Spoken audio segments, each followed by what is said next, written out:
নমস্কার বন্ধুরা, আমি সোনালি। আপনাদের আরও একবার স্বাগত জানাই জাস্ট রান্না বাই সোনালির পক্ষ থেকে। আর আজ আমি আপনাদের সাথে শেয়ার করব শীতের সবজি দিয়ে সবজি খিচুড়ির একটা রেসিপি।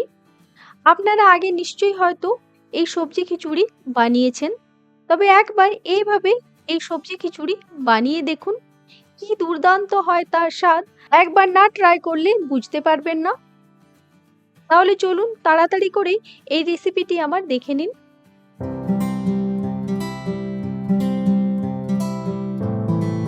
দেখুন, আমি এখানে শীতকালে যা যা সবজি পাওয়া যায় তার মধ্যে থেকে কিছু সবজি আমি এখানে নিয়ে নিয়েছি। আমি এখানে নিয়ে নিয়েছি একটা ছোট সাইজের ফুলকপি, হাফ কাপ কড়াইশুঁটি, একটা আলু, 7 থেকে 8টি বিনস, একটা টমেটো, আর নিয়ে নিয়েছি একটা গাজর। তার সাথে আমি এখানে নিয়ে নিয়েছি অল্প পরিমাণে কুমড়ো, আর নিয়ে নিয়েছি অল্প একটু পালং শাক। এরপর আমি এই সমস্ত সবজিগুলো কেটে নেব। এই দেখুন, আমি এখানে সমস্ত সবজিগুলো ছোট ছোট করে কেটে নিয়েছি। এখানে যদি আপনাদের কিছু পছন্দের সবজি থেকে থাকে তাহলে সেটা অ্যাড করে দেবেন। এখানে আমি আমার পছন্দ অনুযায়ী সবজিগুলো নিয়ে নিয়েছি। এরই সাথে এখানে চাল এবং ডালের পরিমাণটাও জেনে নিন। আমি এখানে 250 গ্রাম গোবিন্দভোগ চাল নিয়ে নিয়েছি। তার সাথে এখানে নিয়ে নিয়েছি 50 গ্রাম মসুর ডাল। দেখুন, একটু বড় ধরনের যে মসুর ডালটা হয় আমি এখানে সেটা নিয়ে নিয়েছি। আপনাদের কাছে যেটা অ্যাভেলেবেল আছে সেটাই নিয়ে নেবেন। আর তার সাথে এখানে নিয়ে নিয়েছি 100 গ্রাম মুগের ডাল। ঠিক এই পরিমাণে চাল আর ডালগুলো যদি ব্যবহার করা হয় তাহলে খিচুড়িটা খেতে খুবই সুস্বাদু লাগে।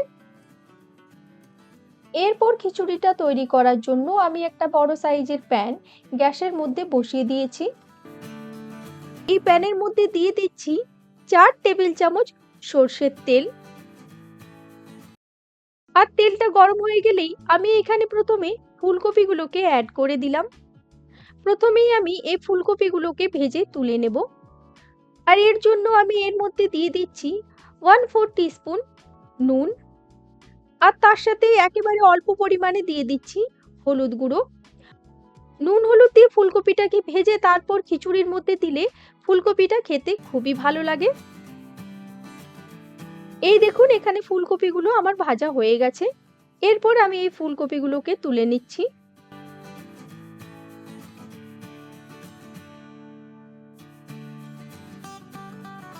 এরপর আমি এখানে আলু এবং কুমড়োটাকেও একটুখানি ভেজে নিচ্ছি।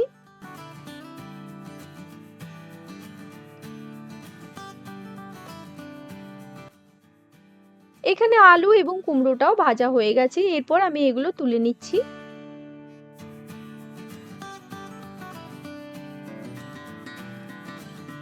আমি আরো 2 চা চামচ সর্ষের তেল অ্যাড করে দিলাম। আর তেলটা গরম হয়ে গেলেই আমি এখানে দিয়ে দিচ্ছি হাফ চা চামচ গোটা জিরে, তার সাথে দিয়ে দিচ্ছি 4টে চেরা কাঁচা লঙ্কা, আর দিয়ে দিচ্ছি 2টো তেজপাতা।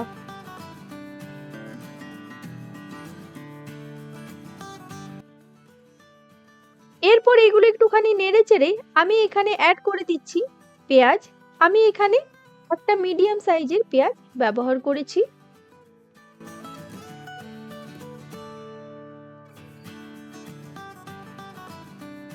আর পেঁয়াজটা হালকা একটুখানি ফ্রাই হয়ে এলেই আমি এর মধ্যে দিয়ে দিচ্ছি 1 চা চামচ আদা ও রসুনের পেস্ট। এরপর এই আদা ও রসুনের পেস্টটাকে একটুখানি তেলের সাথে ফ্রাই করে নিচ্ছি, যাতে এর কাঁচা গন্ধটা চলে যায়। আর আদা ও রসুনের কাঁচা গন্ধটা চলে যাওয়ার পরেই আমি এখানে দেখুন নিয়ে নিয়েছি ডাল। আমি এখানে 2 রকমের ডালটাকে একসাথে মিশিয়ে তারপর ভালোভাবে ধুয়ে নিয়েছি। এখানে আমি ডালটা অ্যাড করে দিচ্ছি। এরপর এই ডালটাকে 1 থেকে 2 মিনিট আমি ভেজে নিচ্ছি।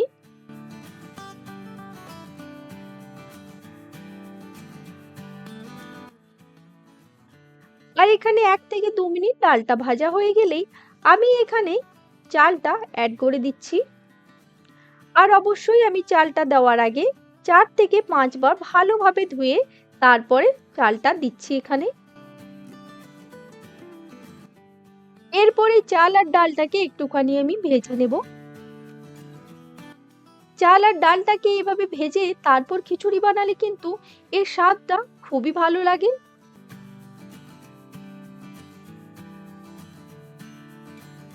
আর এখানে আমি প্রায় 3 থেকে 4 মিনিট ধরে চালটাকে ভেজে নিয়েছি। এরপর আমি এখানে যে বাকি কাঁচা সবজিগুলো আছে সেইগুলো একে একে অ্যাড করে দিচ্ছি। এর সাথে আমি এখানে দিয়ে দিচ্ছি 1 চা চামচ হলুদ গুঁড়ো, 1 চা চামচ জিরে গুঁড়ো আর দিয়ে দিচ্ছি 1 চা চামচ ধনে গুঁড়ো।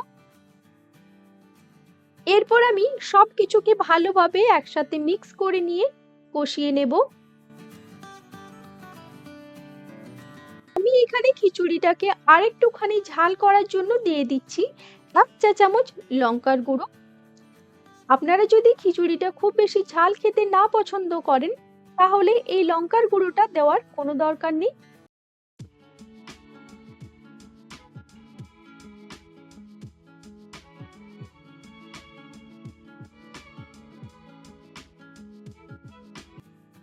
আর এখানে আমি সমস্ত কিছুকে খুব ভালোভাবে কষিয়ে নেওয়ার পর দিয়ে দিচ্ছি পরিমাণ মতো জল। এখানে চাল এবং ডাল সবকিছু ভালোভাবে সেদ্ধ হওয়ার জন্য জলটা একটু বেশি পরিমাণে দিতে হবে। আমি এখন এখানে 3 থেকে 4 গ্লাস মতো জল অ্যাড করলাম।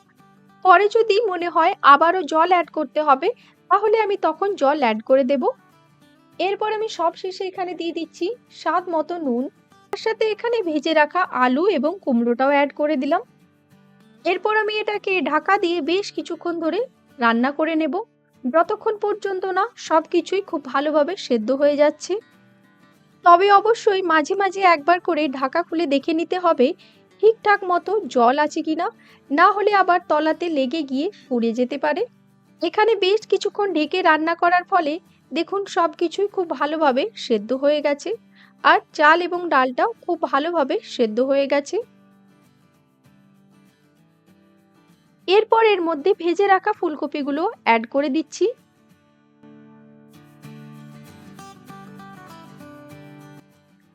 আর তার সাথে এখানে দিয়ে দিচ্ছি 1 চা চামচ গরম মশলা গুঁড়ো। এরপর সবকিছুকে খুব ভালোভাবে মিশিয়ে নিয়ে ঢাকা দিয়ে আমি আবারও 2 মিনিট মতো রান্না করে নেব। আর ঠিক 2 মিনিট পর আমি এখানে গ্যাসের ফ্লেমটাকে অফ করে দিচ্ছি। এখানে আমি আরেকটা ছোট্ট কাজ করে নিচ্ছি, তাতে খিচুড়ির স্বাদটা বহুগুণ বেড়ে যাবে। এখানে আমি একটা তড়কা প্যান নিয়ে নিয়েছি আর এর মধ্যে দিয়ে দিচ্ছি 2 চা চামচ ঘি। তার সাথে দিয়ে দিলাম 1 চা চামচ কুচনো রসুন, 2টো শুকনো লঙ্কা আর কালারের জন্য দিয়ে দিচ্ছি 1/2 চা চামচ কাশ্মীরি লঙ্কার গুঁড়ো। এরপর সবকিছু ভালোভাবে ফ্রাই হয়ে গেলেই আমি এখানে গ্যাসের ফ্লেমটা অফ করে দিচ্ছি। এরপর এই গরম ঘিটা খিচুড়ির মধ্যে দিয়ে দিচ্ছি আর এই ঘিটা মিক্স করে নিয়ে গরম গরম পরিবেশন করবেন এই খিচুড়ি।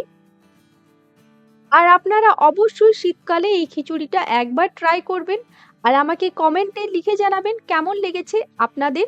আর আপনাদের যদি আজকের আমার এই ভিডিওটি ভালো লেগে থাকে তাহলে তো অবশ্যই আমাকে লাইক, শেয়ার এবং সাবস্ক্রাইব করতে হবে এবং পাশে থাকা বেল আইকনটি প্রেস করে আমার পাশে থাকার অনুরোধ রইল। ভালো থাকবেন, সুস্থ থাকবেন। আজকের এই ভিডিওটি দেখার জন্য ধন্যবাদ।